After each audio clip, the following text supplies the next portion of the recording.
Rosalune et les loups, Magali le Huche, chez Didier Jeunesse. Cette histoire se passe dans le village des Pas-Contents, à une époque où la lune n'existait pas encore. La nuit était toujours noire et les habitants jamais contents. Dans ce village vivait une femme qui s'appelait Rosalune. Rosalune était belle, Rosalune était ronde, sa peau était claire comme le jour et ses joues roses comme deux bonbons. Rosalune chantait toute la journée. Elle chantait le matin, la la la la la la la la. Elle chantait le midi, la la la la la la la la la. Elle chantait le soir, la la la la la la la la. Et il arrivait même de chanter la nuit. La la la la la la la la la. Le chant de Rosalune n'était pas du goût de tous les villageois. Certains étaient contents, mais d'autres râlaient sacrément. « Mais c'est pas bientôt fini ce bazar, on voudrait dormir, hein !» Silence, silence, ça peut plus durer, elle nous casse les pieds. Oh, en plus, elle est grosse, elle prend toute la place. Oh, puis cette façon qu'elle a de sourire tout le temps, c'est agaçant. Mais est-ce qu'elle est blanche, à vous faire mal aux yeux. On lui demanda d'aller chanter ailleurs. Depuis ce jour, elle s'en fut tous les soirs se carapater au fond des bois. Et là, Rosalune chantait ses plus beaux airs d'opéra. Sa voix était si belle qu'il lui fallut peu de temps pour conquérir un public attendri. Tous les loups de la forêt s'approchaient et l'écoutaient sans un bruit. Au petit matin, ils la voyaient partir à regret et n'avaient qu'une envie, c'était que la nuit revienne pour l'entendre de nouveau. Un beau matin, les loups suivirent Rosalune jusqu'au village. Mais les Pas-Contents, effrayés, les chassèrent à coups de balai. « Maintenant tu restes ici », dirent-ils à Rosalune, « et tu te tais ». Alors Rosalune s'enferma chez elle et cessa de chanter.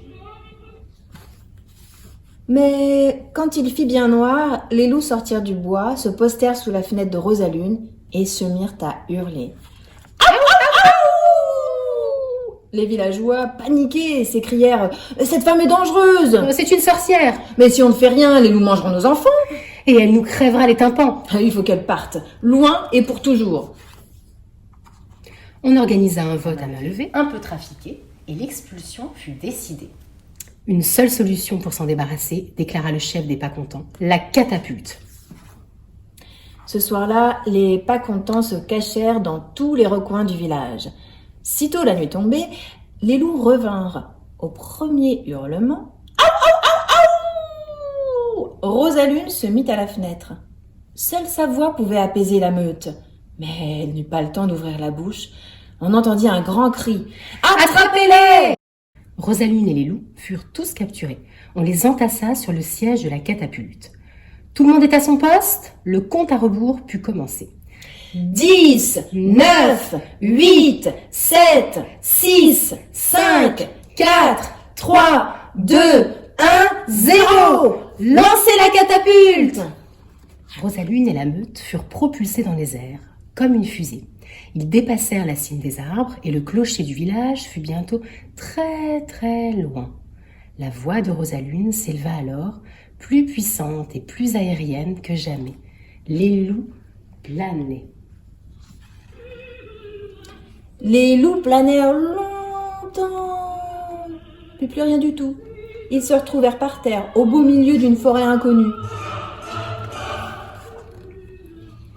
La meute se tourna alors vers le ciel pour guetter l'arrivée de Rosalune et amortir sa chute. Un point y brillait, un rond lumineux, immobile. La forêt était silencieuse. Les loups fixèrent alors l'étrange lumière et se mirent à hurler.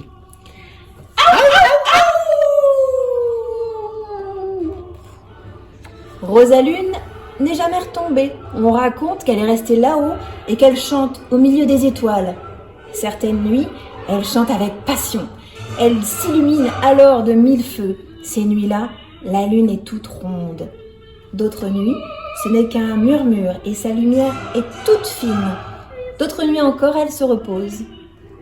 Les loups, eux, attendent toujours leur ami. Et si vous tendez bien l'oreille, vous pourrez les entendre hurler les nuits de pleine lune.